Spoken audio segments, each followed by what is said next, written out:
안녕하세요. 도장돌다 김영입니다.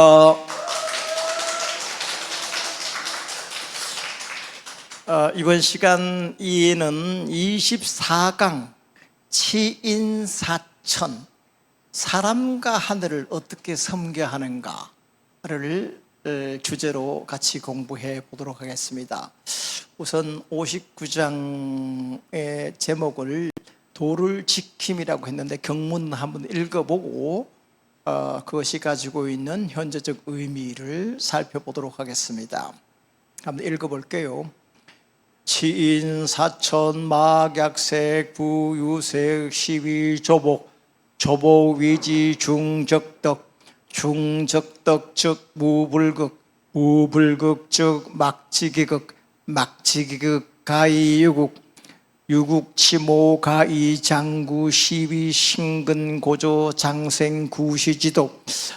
이 59장도 상당히 많은 함축적인 의미를 지니고 있는 장이고 내가 좋아하는 장인데요. 하나하나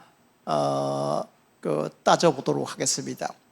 치인사천막약색, 사람을 다스리고, 인자는 인민입니다. 사람을 다스리고 사천, 하늘을 섬기는 데 있어서 막약색, 색, 요거는 아낄 색자입니다. 아낄 색. 아끼는 것 같은 것이 없다. 아끼는 것이 가장 중요하다. 사람을 다스리는데도 인재를 아끼고 사람을 귀하게 여기는 것. 인내천, 사람이 하늘 아닙니까? 그러니까 사람을 아끼고 사랑하면 버려둘 사람이 없어요. 그죠? 또 물건을 사랑하면 물건을 버려둘 물건이 없어요. 사천, 하늘을 섬기는데도 아끼는 만큼 중요한 것은 없다. 이거는 뭐냐면 저는 이 구절을 좀 생태학적 상상력을 가지고 해석하려고 합니다. 이 색은 뭐냐 하면 주석에 유의불용, 있으면서도 쓰지 않는 것을 아끼는 거라고 한다. 아낀다는 것은 없는 게 아니라 있는 것을 쓰지 않아요. 아껴요. 여러분들 춘궁기가 다가오면 시골의 농사집에 아주 배가 고프고 힘들죠. 그렇지만 그 농부들은 봄에 씨를 뿌리기 위해서 간직해 놓은 자루 속에 넣어 놓은 그 곡식들, 그 석과라고 하는데 씨앗을 절대로 건드리지 않아요. 그걸 가지고 그냥 요리를 하거나 밥을 해 먹거나 그러지 않아요. 그러니까 아무리 궁하더라도, 정말 그 초급 목표를 하더라도 자기를 그 미래의 희망을 주기 위해서 그 간직해야 될 씨앗들은 먹지 않아요. 그래서 석과불식, 씨앗은 먹지 않는다고 했어요. 그래서 그거에 대한 주석을 유의불용자, 있으면서 쓰지 않는 것. 지금 이 지구가 생태학적 위기를 당하고 있잖아요. 생태학적 위기가 아니라 재앙 수준에 이루고 있잖아요. 이런데 저번에 알바트로스라는 큰 새가 죽었는데 그 가슴을 봤더니 저게 플라스틱 그물망, 이게 막 잔뜩 있었다. 인간이 만들어 놓은 오물들이 거기 들어있어서 막 새가 죽잖아요. 그리고 이 서해 바닷가라든지 동해 바닷가 보면 쓰레기들이, 스티로폼을 비롯한 쓰레기들이 얼마나 많이 쌓였습니까? 그죠? 우리 강가에 가도 마찬가지죠. 농촌에 가도 플라스틱, 농업용 이 비닐 이런 것들을 버려가지고 많죠. 또 으슥한 이런 산기퉁에 가면 폐 건축 자재들을 막 그냥 버려가지고 땅이 황폐화되어 있죠.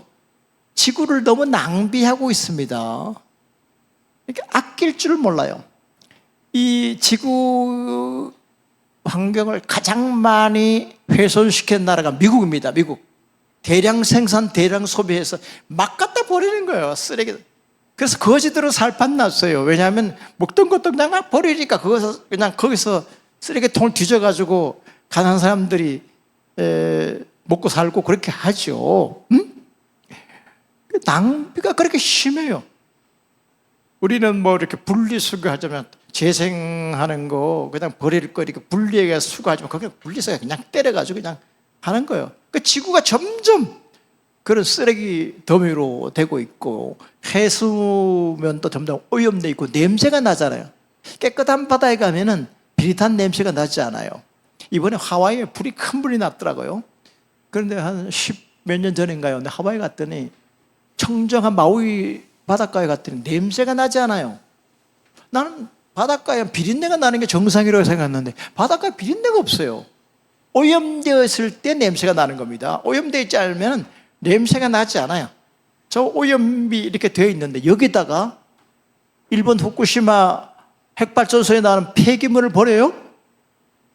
우럭들이 전부 다 새숨이 거기다 들어가서 그것들을 또 먹으면 어떻게 되겠습니까? 여성들이 먹으면, 임신한 여성들이 먹으면 아이들의 경화가 나오지 않습니까? 일본 어민들도 반대하는데 왜 우리나라가 안전하다고 IAEA라는 놈들은 일본 정부의 돈을 받아 처먹고 과학적으로 안전하다고 이렇게 실드를 치고 이렇게 하고 있죠. 이런 놈들도 마피아 조직과 마찬가지예요. 근데 그 IAEA가 안전하다고 얘기했는데 안전하면 왜 지들이 활용하지 않고 안 먹고 왜 바다에 버려요? 안전한 거 지들 처먹고 지들 생활용수를 쓰고 그러지. 웃기잖아요. 안전한데 왜 바다에 버려요? 안전하면 지들 쓰면 되잖아요. 활용해가지고. 말이 안 되는 소리를 하고 있는 거죠. 곧 버린다고 합니다. 그래서 지금 제주도의 그 어민들, 부산 시민들, 전국적으로 조회 종교단체 시민들이 핵오염수 반대 데모를 벌이고 있는데 그린피스 같은 데도 저항운동을 벌이고 있습니다. 그러니까 이런 상황에서 이 색이라는 것, 아낀다는 것 굉장히 중요한 현재적인 의미를 가지고 있는다라고 생각합니다. 여러분들 지난번에 우리가 공부하면서 노자의 3법이 오셨죠. 첫 번째가 노자의 첫 번째 법이 자비로운 거죠. 그다음 자비. 두 번째가 검소함이었죠. 검소함. 세 번째가 불감이 천하에서 앞서려고 하지 않은 겸손함. 자비, 검소함, 겸손함. 이것이 세 가지 보배라고 했는데 이 두 번째 보배인 검소함 이거하고 여기 59장에 나오는 색 있으면서 쓰지 않는 것 이건 다 통합니다. 이 색과 아끼는 것과 검소하는 것. 그렇죠? 검소한 것은 집에 돈이 없어서 안 쓰는 것이 아니라 돈이 있음에 불구하고 남에게 도와주기 위해서 사랑을 실천하기 위해서 이타적인 행위를 위해서 공동체를 위해서 하기 때문에 자기가 검소하게 사는 거 아닙니까? 그게 자비하고도 통하는 것이에요. 여기 색과 검소함이 통한다고 볼 수 있습니다. 다시 본문으로 돌아가서 유색 시위조복 오직 아끼기 때문에 시위조복 이것을 일컬어서 일찍이 복종한다. 복종한다는 건 도를 따라간다. 그죠? 도를 따르는 것이라고 얘기하란다. 조복위지 중적덕 일찍 도를 따르는 것을 위지 일컬어서 중덕적 덕을 쌓는 것이라고 얘기한다.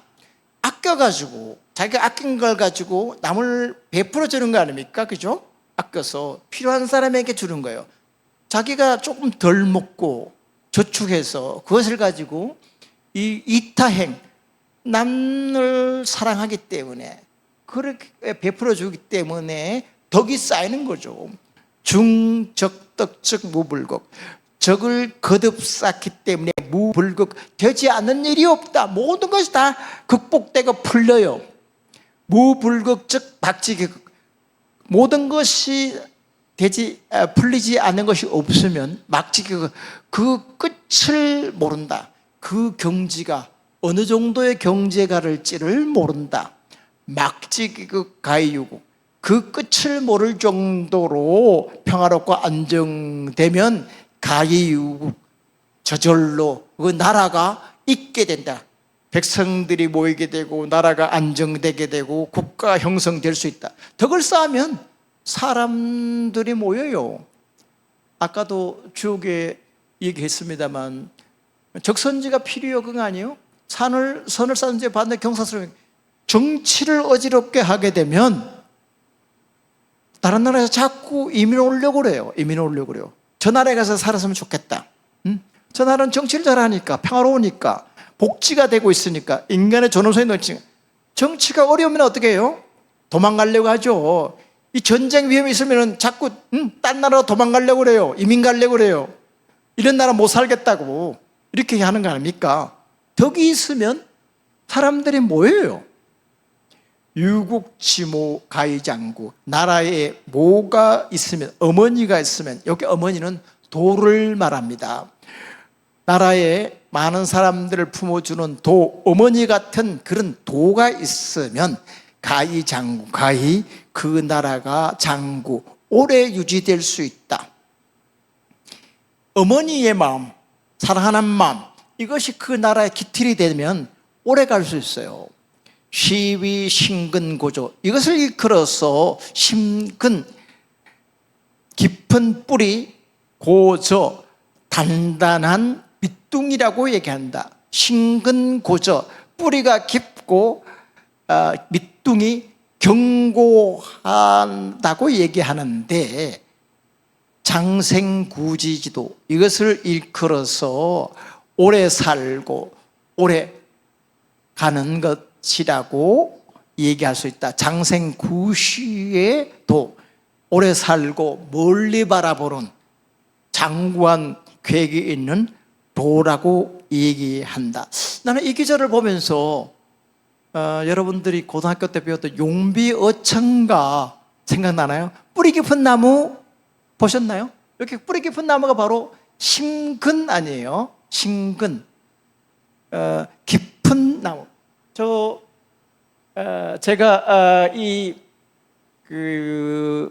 노자의 다시 한번 앞으로 약간 돌려줄래요? 네.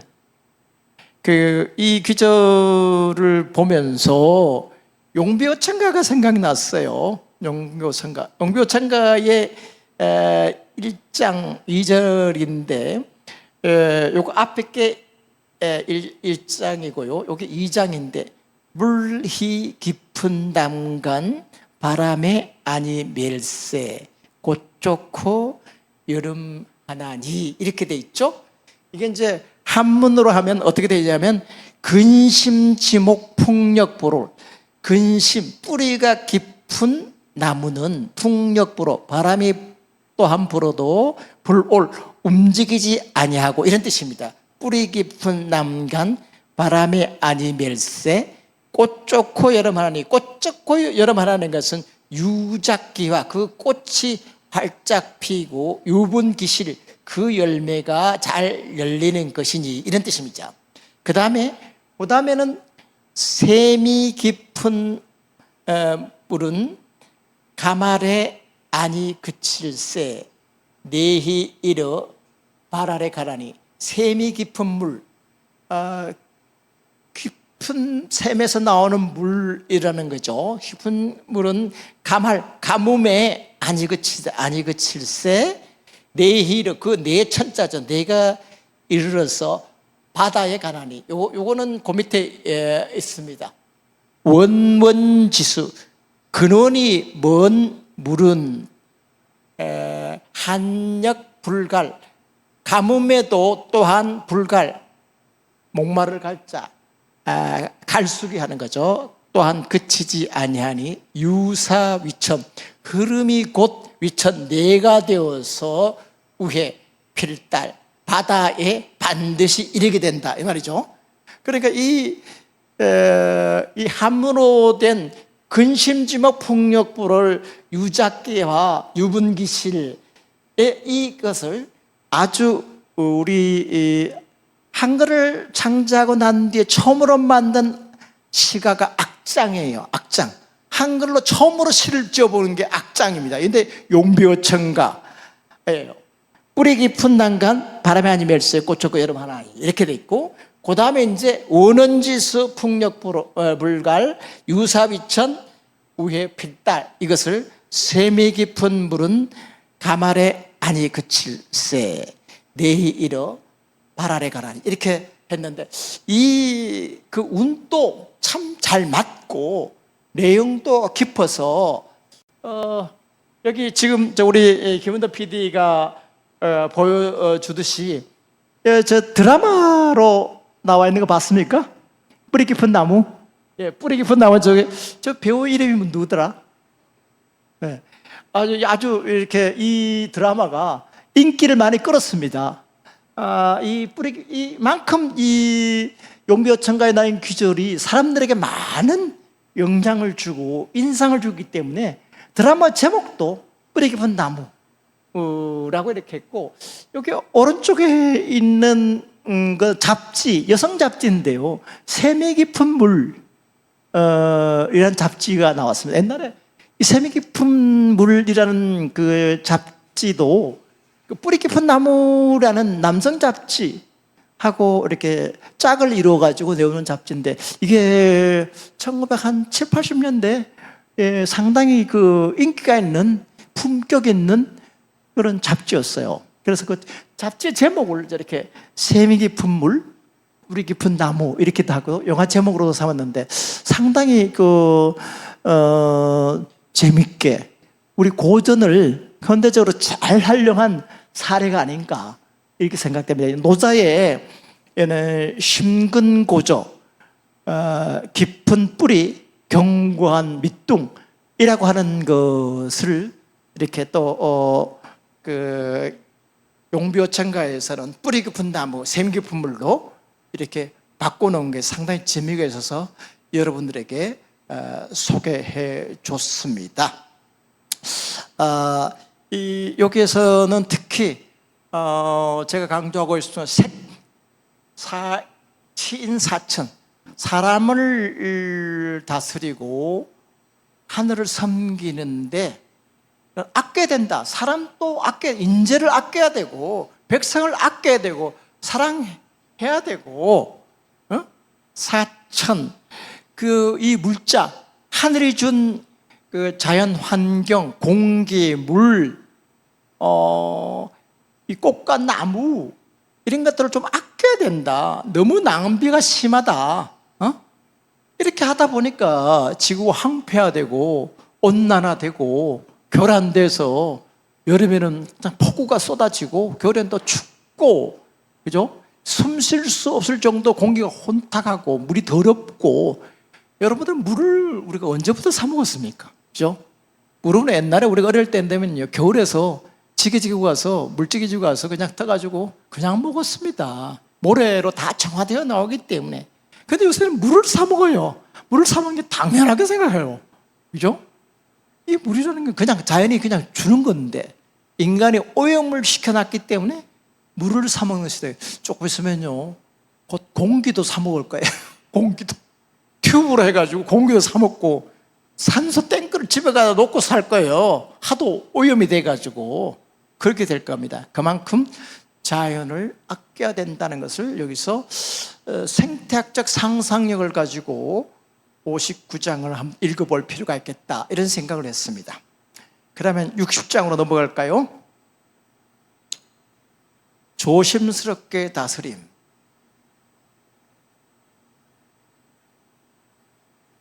여러분들 노자는 아까도 얘기했지만 비정치적이다, 정치에 대해서 관심을 가지고 없고 자연 속에서 그냥 논의는 사람으로 이렇게 착각하면 안 됩니다. 정치를 똑바로 해야 된다.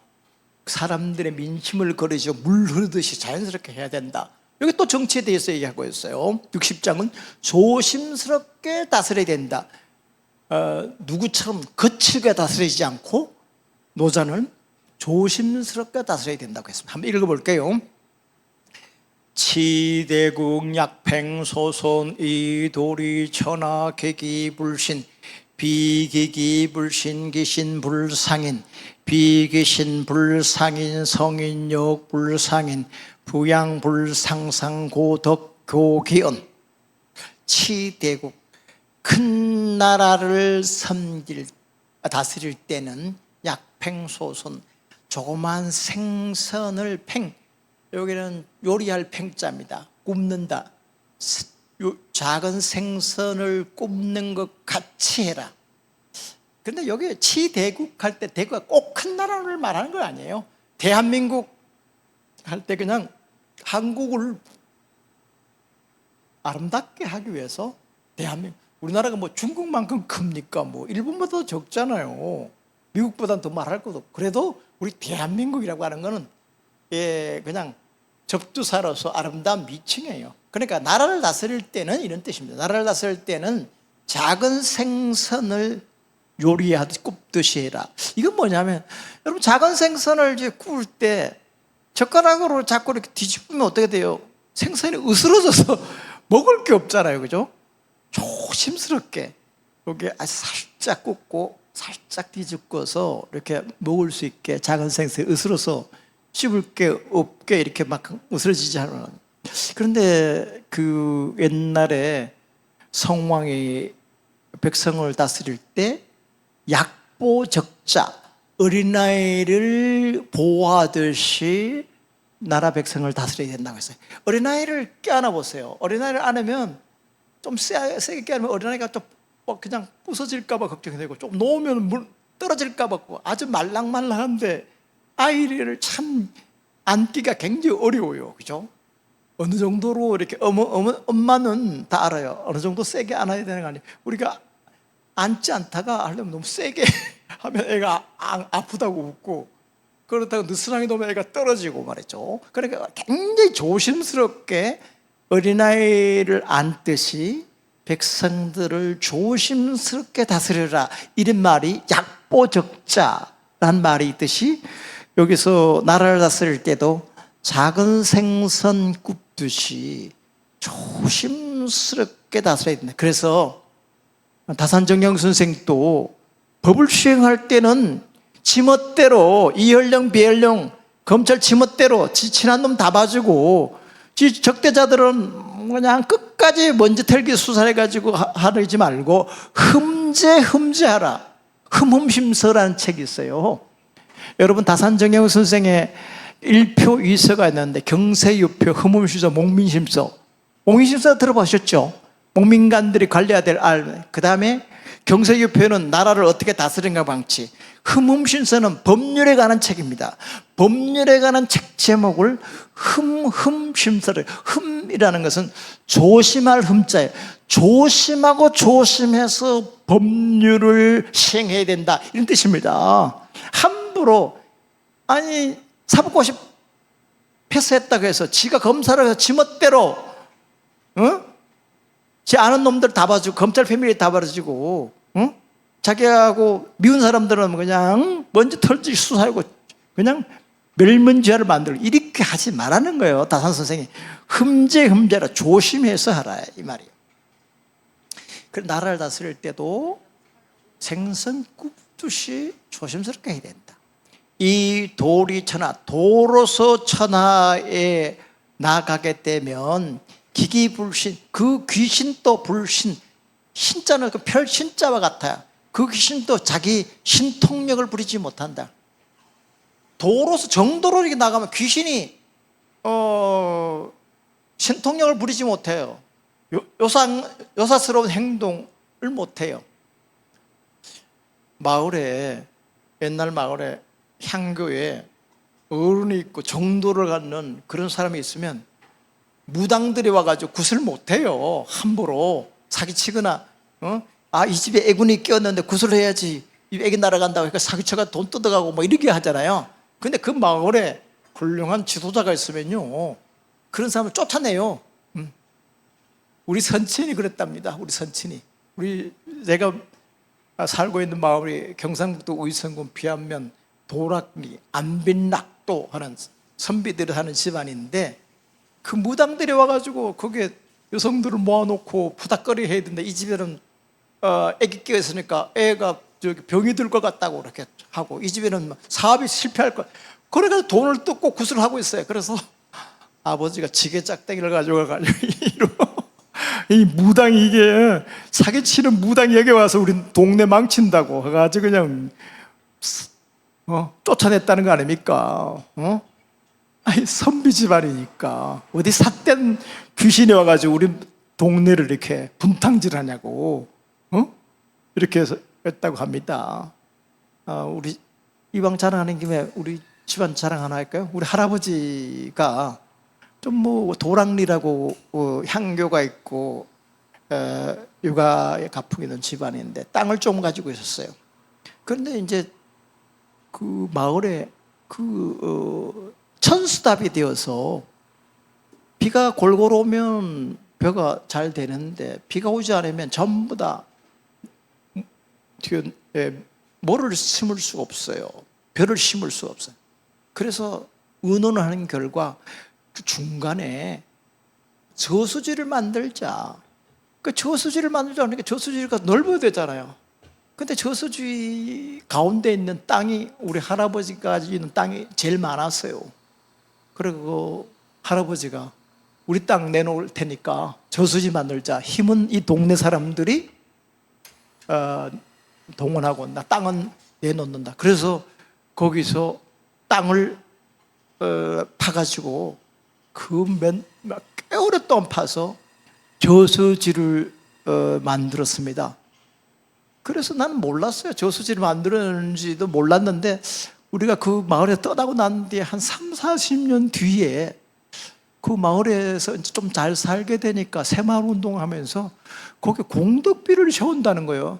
그러니까 우리들은 다 밖에 나와 있는데 우리들 보고 오라는 거예요. 그날 공덕비를 세우니까 그게 무슨 공덕비냐고 물었더니 그 비곡지라는 꼴짝의 이름이 비곡인데 거기에 저수지 이름에 그 저수지를 만든 분이 돌아가신 우리 할아버지 제자 천자 됐는데 김재천 할아버지가 땅을 내가지고 만들어서 우리 마을이 흉년이 안 들고 뭐겠으니까 이제 좀 살 만큼 됐으니까 비를 세워야 된다.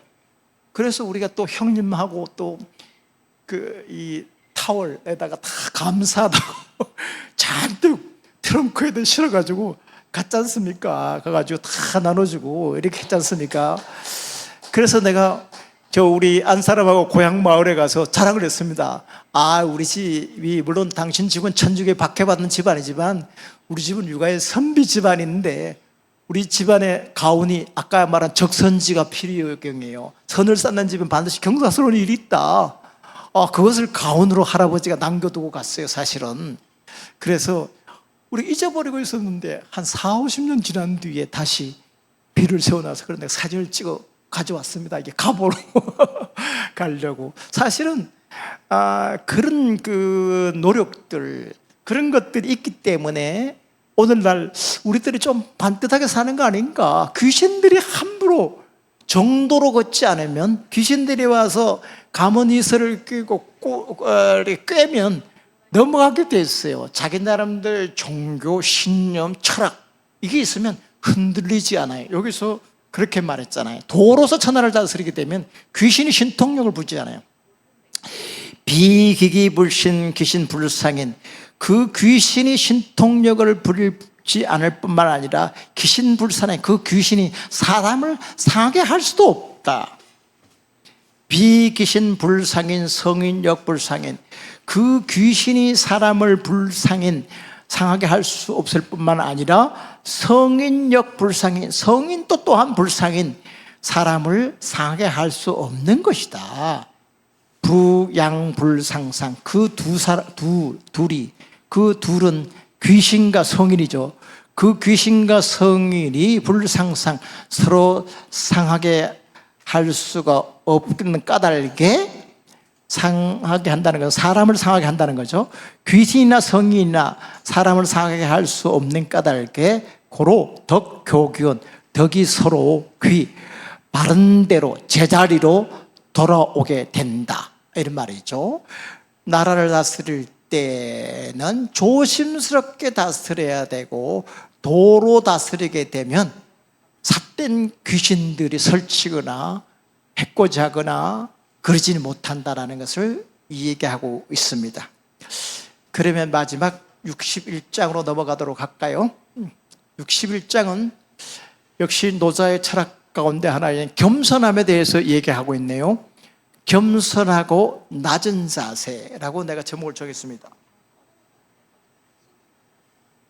한번 본문을 읽어보도록 하겠습니다. 대국자하류 천하지교 천하지빈 빈상이장승모 이정위하 고대국 이하 소국 즉치소국 소국 이하 대국 즉치대국 고혹하이치 혹하이치 대국 불가 욕겸 흑인 소국 불가 욕입사인 부양자 각득 소욕 대자의 위하.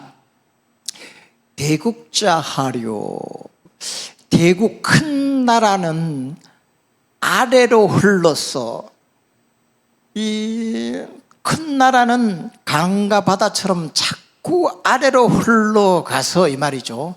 천하지교, 천하가 모이는 교차점이 된다. 여러분들 저 한강 하류에 교하리가 있죠? 교하리가 바로 교자입니다.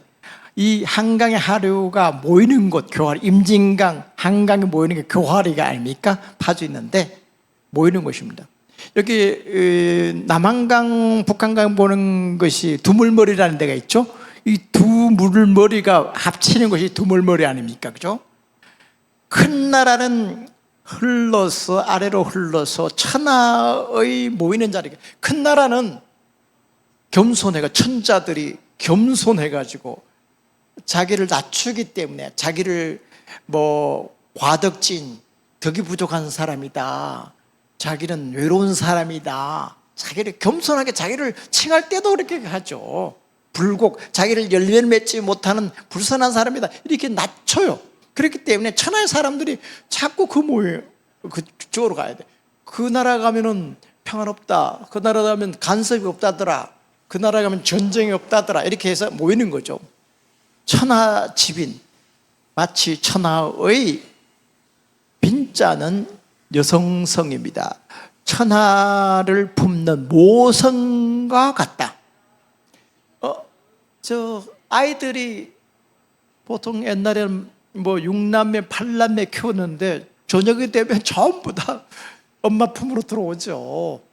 큰 아이들, 작은 아이들 전부 다 엄마한테 그날 있었던 일들 다들 얘기하죠.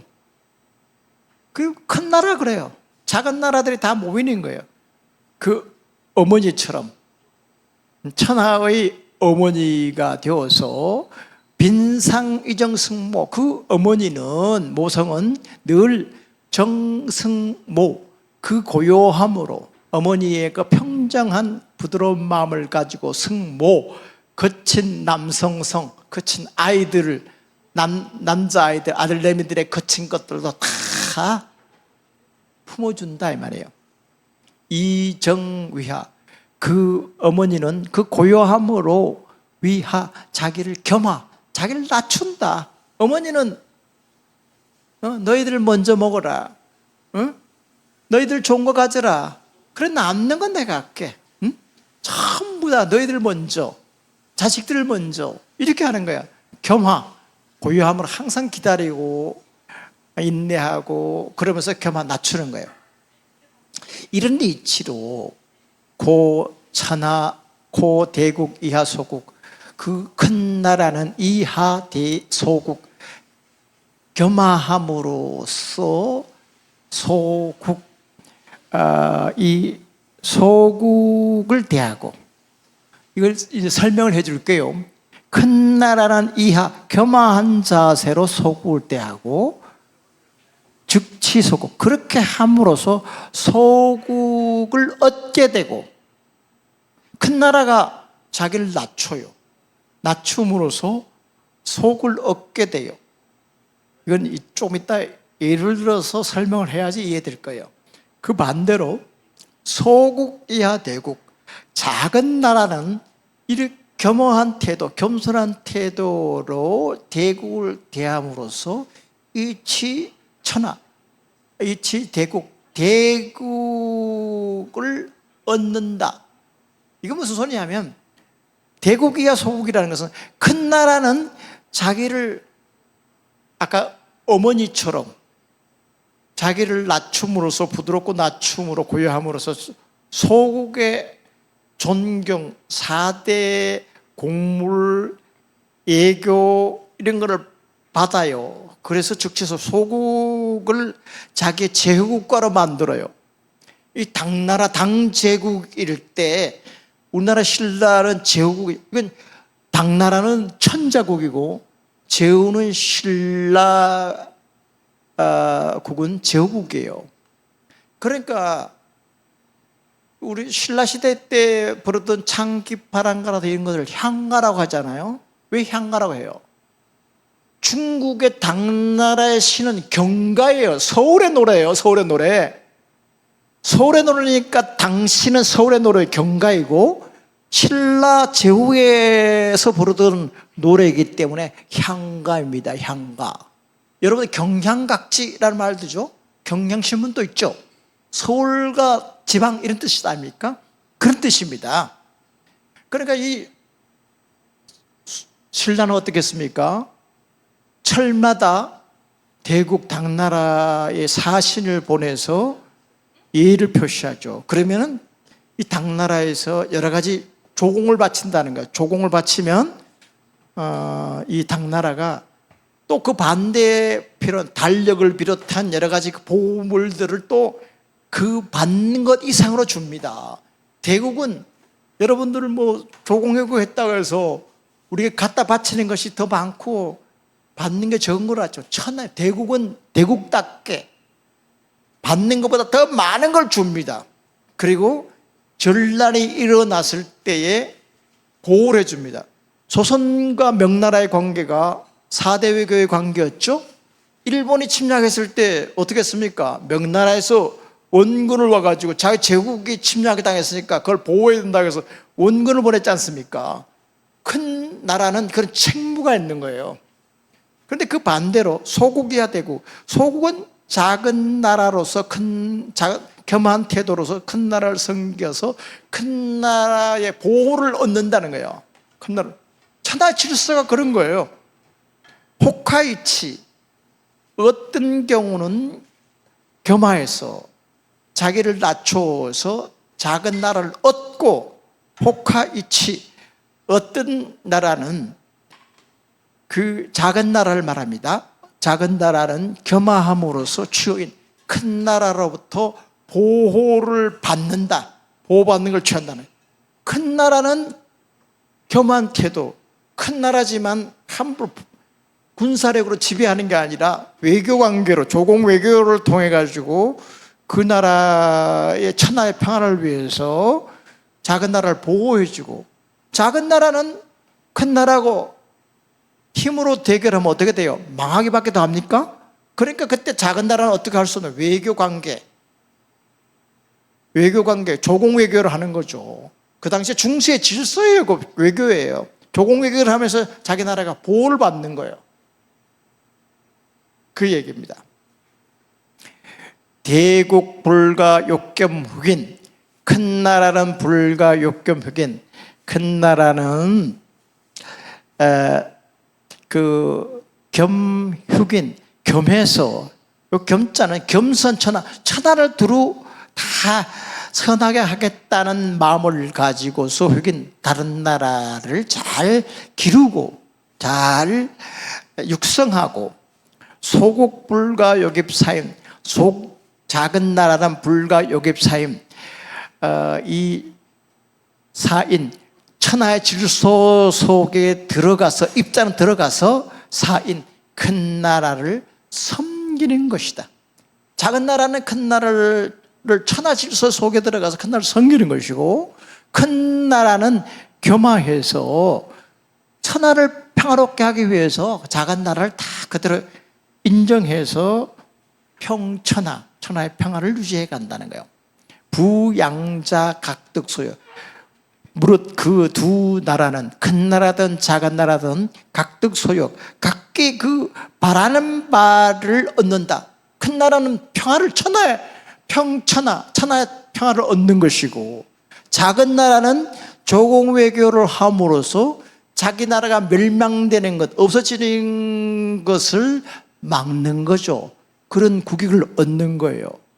그런데 노자는 대자이희와 이렇게 하는 것 가운데서 중요한 것은 의위하, 마땅히 위하, 겸하하는 것이다. 큰 나라라고 하더라도 함부로 힘을 쓰지 않고 겸손하는 것. 천하의 평화를 위해서 침략해서 자기 땅으로 만들지 않고 겸하하는 것이고, 작은 나라는 자기의 분수를 알아가지고 조경 외교를 하면서 자기의 정체성을 유지해 나가는 것이라는 것. 여기에 대해서는 좀 설명이 필요할 것 같아요. 우리 김은도 선생 요거 좀 올려주는데 필사를 하나 좀 해주고 싶어요. 여러분들 그 4대하고 그 4대 주의하고는 다릅니다. 지금 윤석열이가 미국하고 일본하고 하는 외교는 4대 외교가 아니에요. 자기 나라의 국익을 유지하기 위한 겸허한 그런 외교가 아니고 4대 주의 외교예요. 4대 주의라는 것은 자기 나라의 국민들에는 억압적이면서 큰 나라의 눈치를 보고 큰 나라의 이익에 맹목적으로 충성을 다하는 것, 그게 4대 주의예요.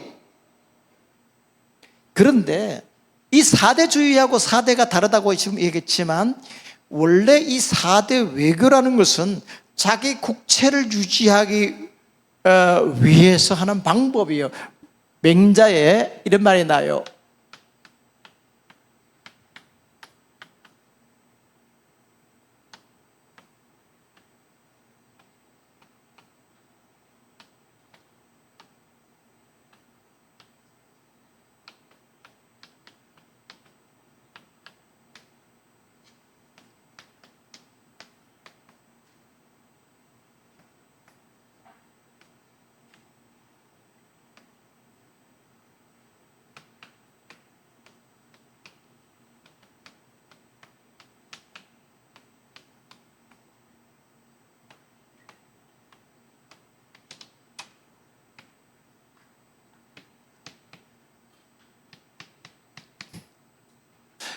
이소 4대 외천자야, 2대 4조 낙천자야, 이런 말이 맹자에 나오는데요.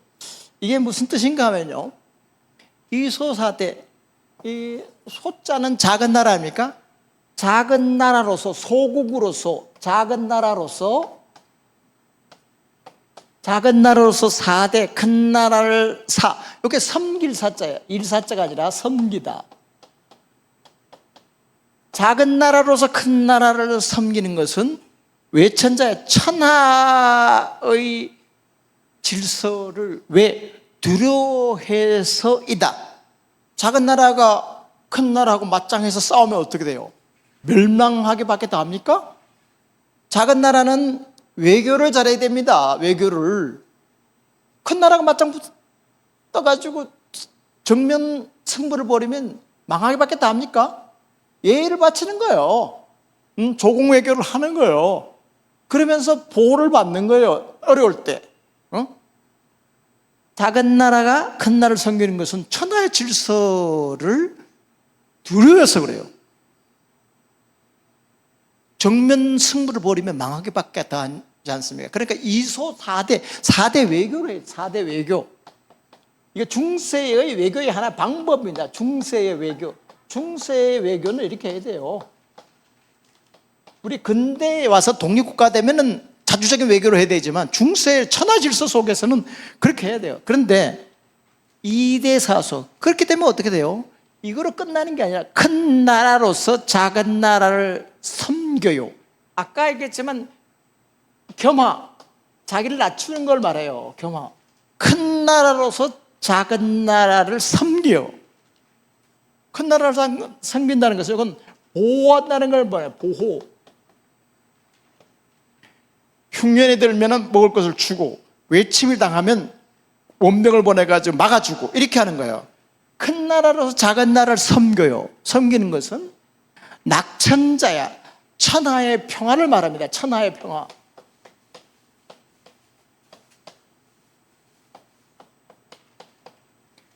이 낙천다, 천하가 어떻게 하면 즐거워요? 천하가 평화로워야 즐겁지 않습니까? 그죠? 전쟁과 기근이라든지 이런 것들이 있으면 평화롭지 않죠? 천하의 평화를 즐기기 때문에 큰 나라가 작은 나라를 섬기는 거예요. 천하가 평화롭기 위해서는 작은 변방국가들을 다 그냥 주위에 있는 건 자기의 직접적인 위험이 되는 나라는 제거하지만 저 멀리 있는 우리 고려라든지 저 위에 있는 북방의 뭐 흉노족이라든지 이런 멀리 있는 나라들은 외교를 통해서 뭐 자기 딸 공주를 시집 보낸다든지 이렇게 함으로써 외교 관계를 통해서 천하의 평화를 유지하기 위한 책략을 가지고 있는 거예요. 그러니까 작은 나라가 큰 나라를 섬기는 건 천하의 이치를 두려워해서 그러고, 큰 나라가 작은 나라를 섬기는 겸하게 하는 것은 천하의 평화를 즐기기 위해서 그렇다라는 맹자의 논리가 바로 이 노자의 사상에서 났다고 볼 수가 있습니다. 그 당시만 하더라도 백가쟁명의 시대라 많은 철학자들이나 사상가들이 서로 다투기도 하고 영향을 주고받고 이렇게 했어요. 물론 노자는 뭐 장자에게 영향을 주고 공자는 맹자에게 영향을 줬지만 그 당시에는 그 학자들끼리도 많은 논쟁이 벌어지면서 논쟁을 하면서 서로 장점을 받아들이고 이렇게 했습니다. 이 61장은 맹자의 이 귀절을 이해할 때만이 제대로 해석할 수 있지 않나 이런 생각을 갖게 됩니다. 오늘 여기까지 할까요? 다음 시간에 뵙겠습니다. 감사합니다.